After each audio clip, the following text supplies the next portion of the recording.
الله أكبر الله أكبر. أشهد أن لا إله إلا الله. أشهد أن محمد رسول الله.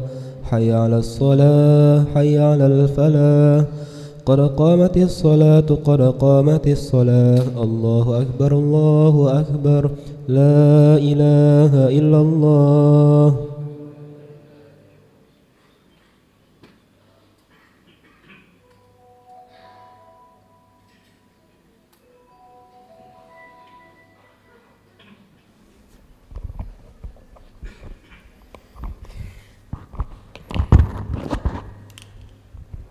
لا إله إلا الله محمد رسول الله صلى الله عليه وسلم. استقيموا واعتدلوا وسووا صفوفكم فإن تسبية الصفوف من تمام الصلاة. تراصوا ولا تختلفوا أسبل الخلل.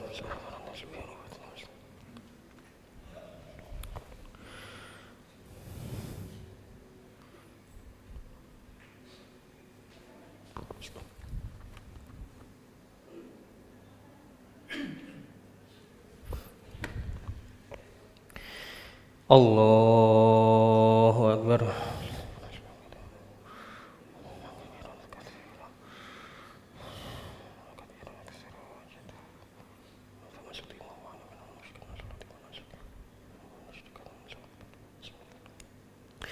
Bismillahirrahmanirrahim. Alhamdulillahi rabbil alamin. Ar-Rahmanir-Rahim. مالك يوم الدين. إياك نعبد وإياك نستعين. اهدنا الصراط المستقيم. صراط الذين أنعمت عليهم غير المغضوب عليهم ولا الضالين. آمين.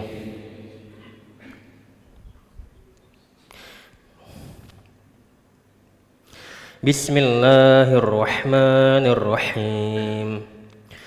Alif Lam Ra. Kitabun anzalnahu ilaika litukhrijan nasa minadh dhulumati ilan nuri biizni rabbihim ila siratil azizil hamidillahil ladzi lahu ma fis samawati wa ma fil ardh. وويل للكافرين من عذاب شديد. الذين يستحبون الحياة الدنيا على الآخرة ويصدون عن سبيل الله ويبغونها عوجا أولئك في ضلال بعيد. وما أرسلنا من رسول إلا بلسان قومه ليبين لهم فيضل الله من يشاء ويهدي من يشاء وهو العزيز الحكيم. ولقد أرسلنا موسى بآياتنا أن أخرج قومك من الظلمات إلى النور وذكرهم بأيام الله. إن في ذلك لآيات لكل صبار شكور. Allahu Akbar.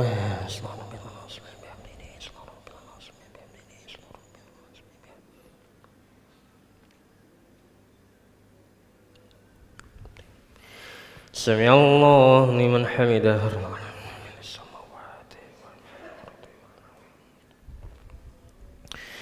Allahu Akbar.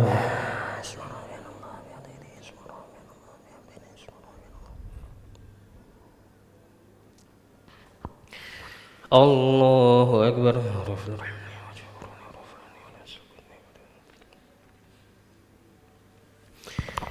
Allahu Akbar.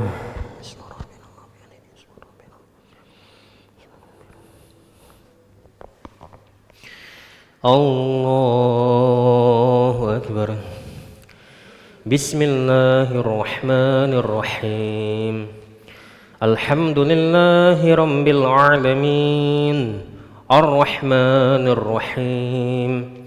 Maliki yaumiddin. Iyyaka na'budu wa iyyaka nasta'in.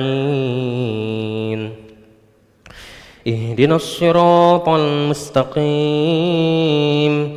صراط الذين أنعمت عليهم غير المغضوب عليهم ولا الضالين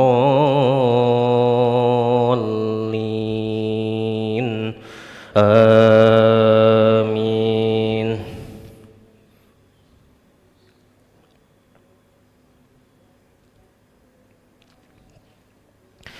وإذ قال موسى لقومه اذكروا نعمة الله عليكم إذ أنجاكم من آل فرعون يسومونكم سوء العذاب ويذبحون أبناءكم ويستحيون نساءكم وفي ذلكم بلاء من ربكم عظيم. وإذ تأذن ربكم لئن شكرتم لأزيدنكم ولئن كفرتم إن عذابي لشديد. وقال موسى إن تكفروا أنتم ومن في الأرض جميعا فإن الله لغني حميد. ألم يأتكم نبأ الذين من قبلكم قوم نوح وعاد وثمود والذين من بعدهم لا يعلمهم إلا الله جاءتهم رسلهم بالبينات فردوا أيديهم في أفواههم وقالوا إنا كفرنا بما أرسلتم به وإنا لفي شك مما تدعوننا إليه مريب. قالت رسلهم أفي الله شك فاطر السماوات والأرض يدعوكم ليغفر لكم من ذنوبكم ويؤخركم إلى أجل مسمى قالوا إن أنتم إلا بشر مثلنا تريدون أن تصدونا عما كان يعبد آباؤنا فأتونا بسلطان مبين. الله أكبر.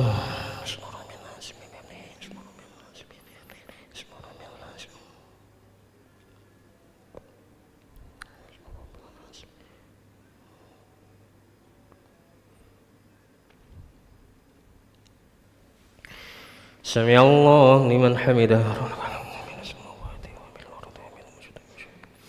اللهم اهدنا فيمن هديت وعافنا فيمن عافيت وتولنا فيمن توليت وبارك لنا فيما أعطيت وقنا برحمتك شر ما قضيت.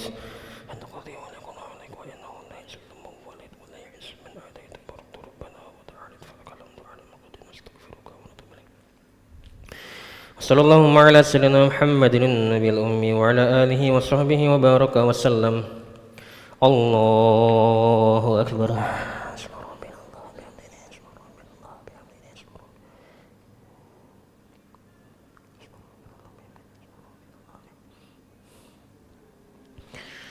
الله أكبر.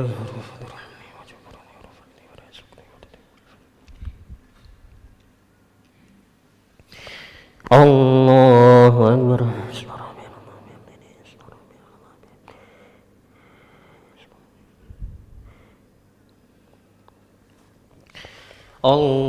الله أكبر.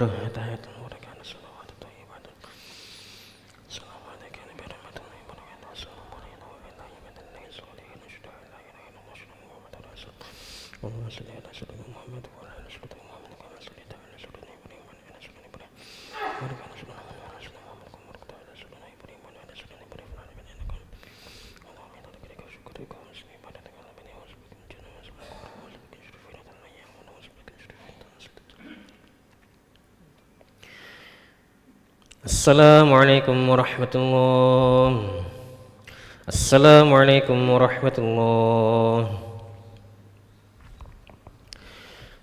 Nashhadu an la ilaha illallah nastaghfirullah nas'aluka ridhaka wal jannata wa na'udzubika min sakhatika wan nar. نشهد أن لا إله إلا الله نستغفر الله نسألك رضاك والجنة ونعوذ بك من سخطك والنار نشهد أن لا إله إلا الله نستغفر الله نسألك رضاك والجنة ونعوذ بك من سخطك والنار اللهم إنك عفو تحب العفو فاعف عنا اللهم إنك عفو تحب العفو فاعف عنا اللهم إنك عفو كريم تحب العفو فاعف عنا يا كريم لا إله إلا الله وحده لا شريك له له الملك وله الحمد ويميت وهو على كل شيء قدير لا إله إلا الله وحده لا شريك له له الملك وله الحمد ويميت وهو على كل شيء قدير لا إله إلا الله وحده لا شريك له له الملك وله الحمد ويميت وهو على كل شيء قدير لا إله إلا الله وحده لا شريك له له الملك وله الحمد ويميت وهو على كل شيء قدير لا إله إلا الله وحده لا شريك له له الملك وله الحمد ويميت وهو على كل شيء قدير لا إله إلا الله وحده لا شريك له له الملك وله الحمد ويميت وهو على كل شيء قدير لا إله إلا الله وحده لا شريك له له الملك وله الحمد ويميت وهو على كل شيء قدير لا إله إلا الله وحده لا شريك له له الملك وله الحمد ويميت وهو على كل شيء قدير لا إله إلا الله وحده لا شريك له له الملك وله الحمد ويميت وهو على كل شيء قدير لا إله إلا الله وحده لا شريك له له الملك وله الحمد ويميت وهو على كل شيء قدير اللهم اجرنا من النار اللهم اجرنا من النار اللهم اجرنا من النار اللهم اجرنا من النار اللهم اجرنا من النار اللهم اجرنا من النار اللهم اجرنا من النار السالمين اللهم انت السلام ومنك السلام واليك يعود السلام حينا ربنا بالسلام وادخلنا الجنة دار السلام تبارك ربنا وتعالى يا ذا الجلال والاكرام أعوذ بالله من الشيطان الرجيم بسم الله الرحمن الرحيم الحمد لله رب العالمين الرحمن الرحيم مالك يوم الدين إياك نعبد وإياك نستعين اهدنا الصراط المستقيم صراط الذين أنعمت عليهم غير المغضوب عليهم ولا الضالين آمين وإلهكم إله واحد لا إله إلا هو الرحمن الرحيم الله لا إله إلا هو الحي القيوم لا تأخذه سنة ولا نوم له ما في السماوات وما في الأرض من ذا الذي يشفع عنده إلا بإذنه يعلم ما بين أيديهم وما خلفهم ولا يحيطون بشيء من علمه إلا بما شاء وسع كرسيه السماوات والأرض ولا يؤوده حفظهما وهو العلي العظيم إله ربي ربنا يا معبد سبحان الله سبحان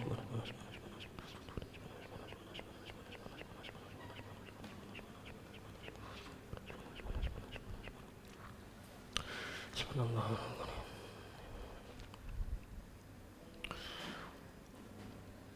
الحمد لله الحمد لله الحمد لله الحمد لله الحمد لله الحمد لله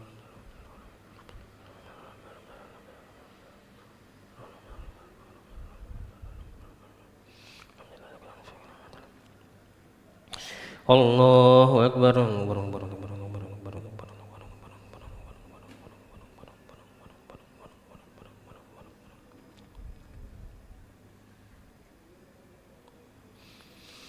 الله أكبر كبير الحمد لله كثيرا سبحان الله بكرة وأصيلا لا إله إلا الله وحده لا شريك له له الملك وله الحمد ويميت وعلى كل شيء قدير ولا حول ولا قوة إلا بالله العلي العظيم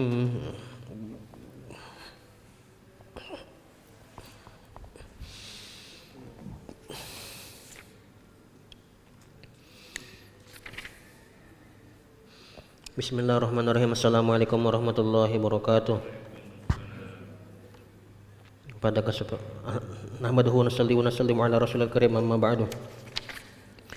kesempatan subuh kali ini insyaallah kita akan mendengar beberapa hadis mengenai fadilah tentang bulan Ramadan.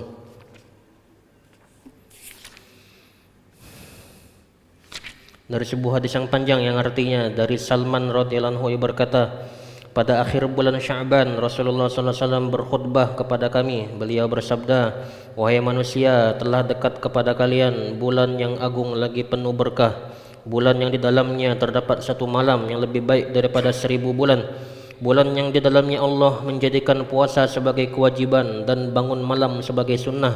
Barang siapa mendekatkan diri di dalamnya dengan beramal sunnah, maka pahalanya sama seperti orang yang beramal fardu pada bulan lain.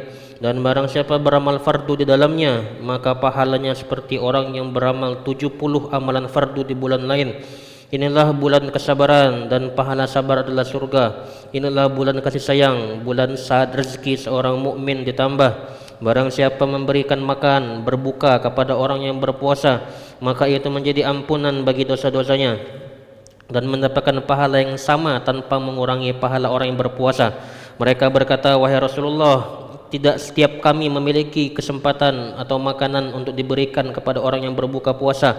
Beliau bersabda, "Allah memberikan pahala kepada orang yang memberikan makanan berbuka puasa meskipun hanya dengan sebiji kurma, seteguk air ataupun sesisip susu. Inilah bulan yang awalnya penuh rahmat, tengahnya penuh ampunan dan akhirnya kebebasan dari api neraka. Barang siapa meringankan beban hamba-hamba sahayanya pada bulan itu, maka Allah akan mengampuninya dan membebaskannya dari api neraka. Perbanyaklah 4 amalan pada bulan itu, dua di antaranya menyenangkan Tuhannya, 2 lainnya kamu pasti memerlukannya. Adapun 2 perkara yang kamu menyenangkan Tuhanmu dengannya adalah bersaksi bahwasanya tiada Tuhan selain Allah dan kamu meminta ampunannya. Nasyhadu an la ilaha illallah wa nastaghfirullah. Dan 2 perkara yang kamu pasti memerlukannya adalah kamu memohon surga kepada Allah dan kamu berlindung kepadanya dari api neraka. Nas'aluka ridhaka wal jannah wa na'udzubika min sakhatika wan nar." Barang siapa memberikan minum kepada orang yang berpuasa, maka Allah akan memberinya seteguk minum dari telagaku yang ia tidak akan haus lagi selamanya hingga ia masuk surga. Dari hadis riwayat Ibnu Khuzaimah.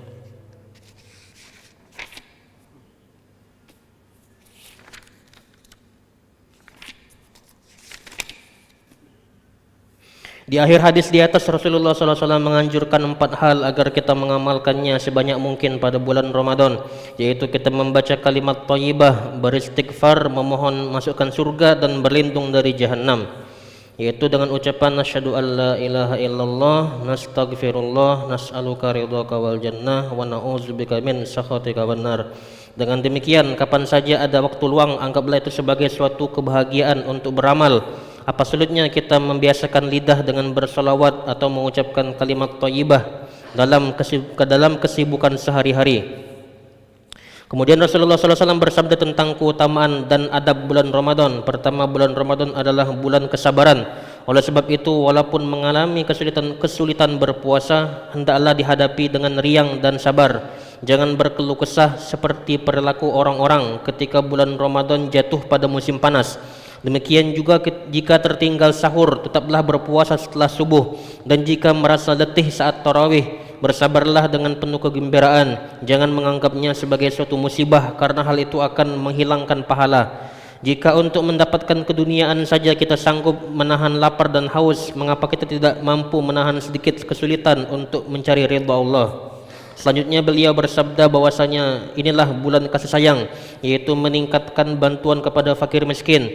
Jika ada 10 makanan yang disediakan untuk berbuka, sekurang-kurangnya 3 atau 4 dari makanan itu disisihkan untuk fakir miskin. Jika kita tidak dapat memberikan yang lebih baik dari yang kita makan, paling tidak kita berikan yang sama dengan yang kita makan. Berapapun kemampuan kita, sisihkanlah sebagian makanan berbuka dan bersahur kita untuk diberikan kepada fakir miskin.